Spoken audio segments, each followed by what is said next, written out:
Take a look at this stat from Tesla Twitter. And this is actually from Bank of America I Tesla Twittered it, or Tesla X'd it.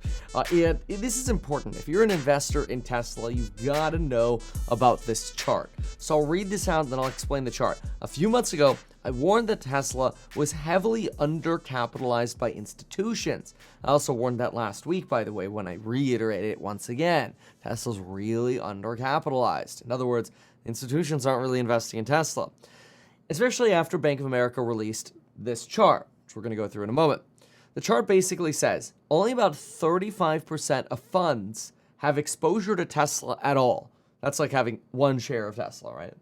Only about 35%, or rather, of the 35% that do have some exposure to Tesla, the overall average allocation is very low. That's kind of like saying, hey, if everybody in the house owns 100 shares, I own 20 shares, right? So in other words, there are a lot of people who just don't own it at all, and then those who do are relatively underweight. This is compared to something like Microsoft, which 90% of funds have exposure to Microsoft, and institutions are overweight on Microsoft by 20 to 30%. And 50 to 75% of funds own Amazon, Google, Nvidia, Meta, and they're on average 20 to 60% overweight. Basically, Tesla has the worst of both here.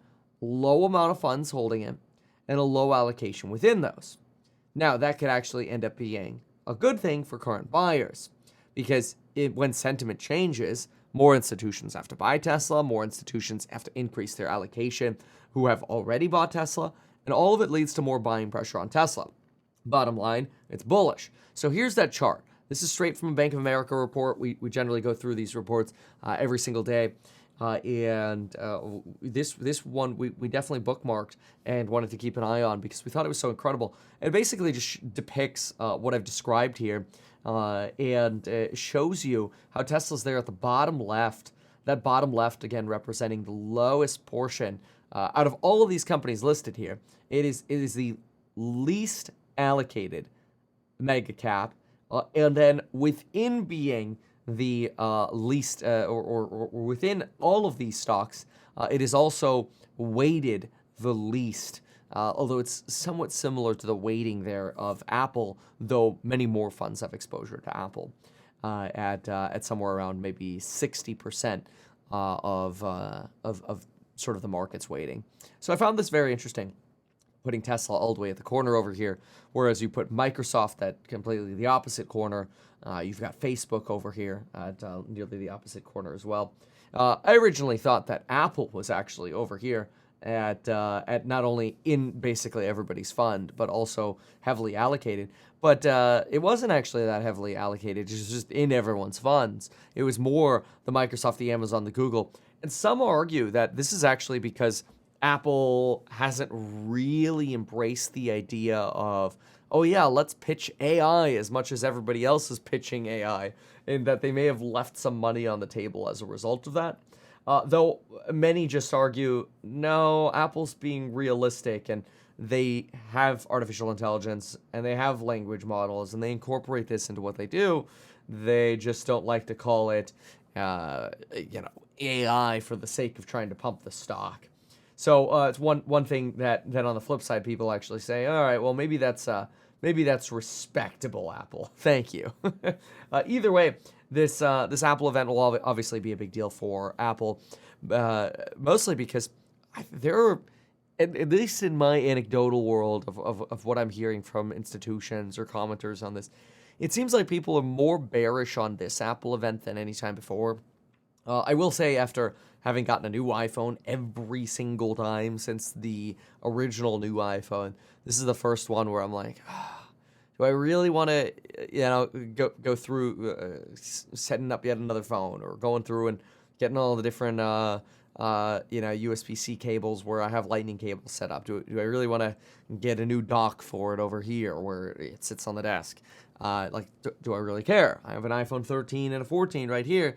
I barely notice the difference between them. In fact, I most of the time don't notice a difference at all, with the exception of the fact that the 14 has the always-on display, which I think there's some use to that, especially if you're just trying to watch for like messages coming in, like texts or emails or whatever. I think that has some function, and that would be a benefit of upgrading from the 13 because you're getting the always on display. But some people actually get a lot of anxiety from that. Like, no, I'd prefer not to have that.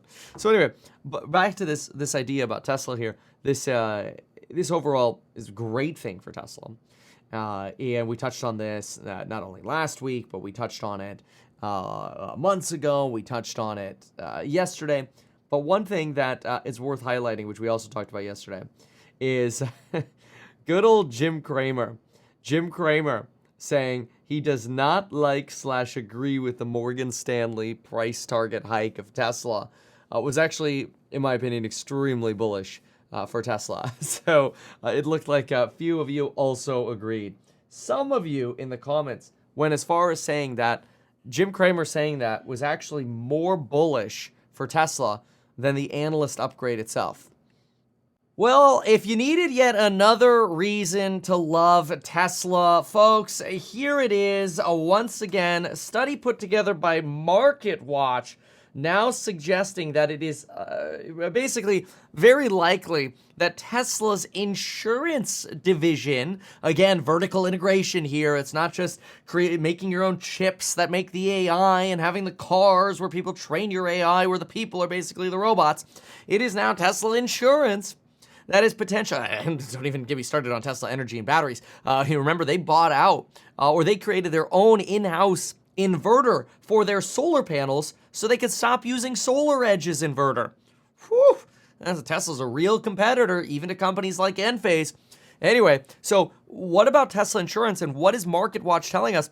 MarketWatch is actually telling us that insurance for Tesla, while everybody else is complaining about higher insurance rates, remember the Wall Street Journal talking about people dumping their homeowners insurance in Florida because insurance is getting so expensive. All this inflation in insurance for cars as well. Guess what's actually getting cheaper? Tesla insurance. Why? It's getting cheaper because the cost of the cars are going down. An ironic benefit of lower car prices is lower insurance. And Tesla has this fanatical way of essentially trying to study every accident that occurs with the data that they collect, so that way they can make engineering changes and actually simplify the insurance process in the repair process. But here's some data from this piece here. Tesla insurance can be up to 49% lower than its competitors, which kind of sounds like an ad.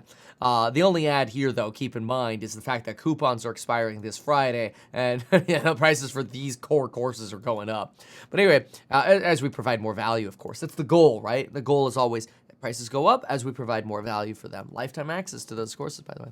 But anyway, Tesla's success is actually expected to potentially cause more competition for other car insurers, your Geico or whatever else, potentially bringing down average insurance prices, actually helping contribute to disinflation. You're also potentially now able to opt in to getting even lower insurance rates based on your safety score. Boy, I hate the safety score, but whatever. Tesla, I barely drive, so it doesn't really matter.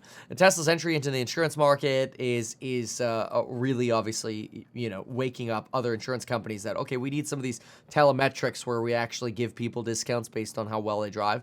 It's probably a good thing. Tesla insurance right now only exists in 12 states. It's important to remember that. Like, a lot of people are like, oh, yeah, okay, Tesla insurance, whatever, a small part of the company. Partly, it's a small part of the company because they're only licensed and able to provide in 12 states. It's pretty dang low. So it's a big deal. You also have this concern over, is there potentially too much invasion or data privacy concerns or whatever. I personally find that most people who are like, I don't know, man, if I could save $20 a month on my insurance, I don't care. Take my car privacy. No guarantees, obviously. That's just my opinion, but I think you can clearly incentivize that away, right? Obviously, the insurance is a work in progress, but some people are basically using this as a way to say, like, don't forget, when you're looking at Tesla, and it's not like we need even more reasons to be bullish about Tesla, but you look at Tesla, it's like they really are trying to disrupt every single level of the business. And it's really impressive. And it's still just so shocking how low you have that institutional allocation for Tesla, because it really creates some excitement over what's to come for the future of the company.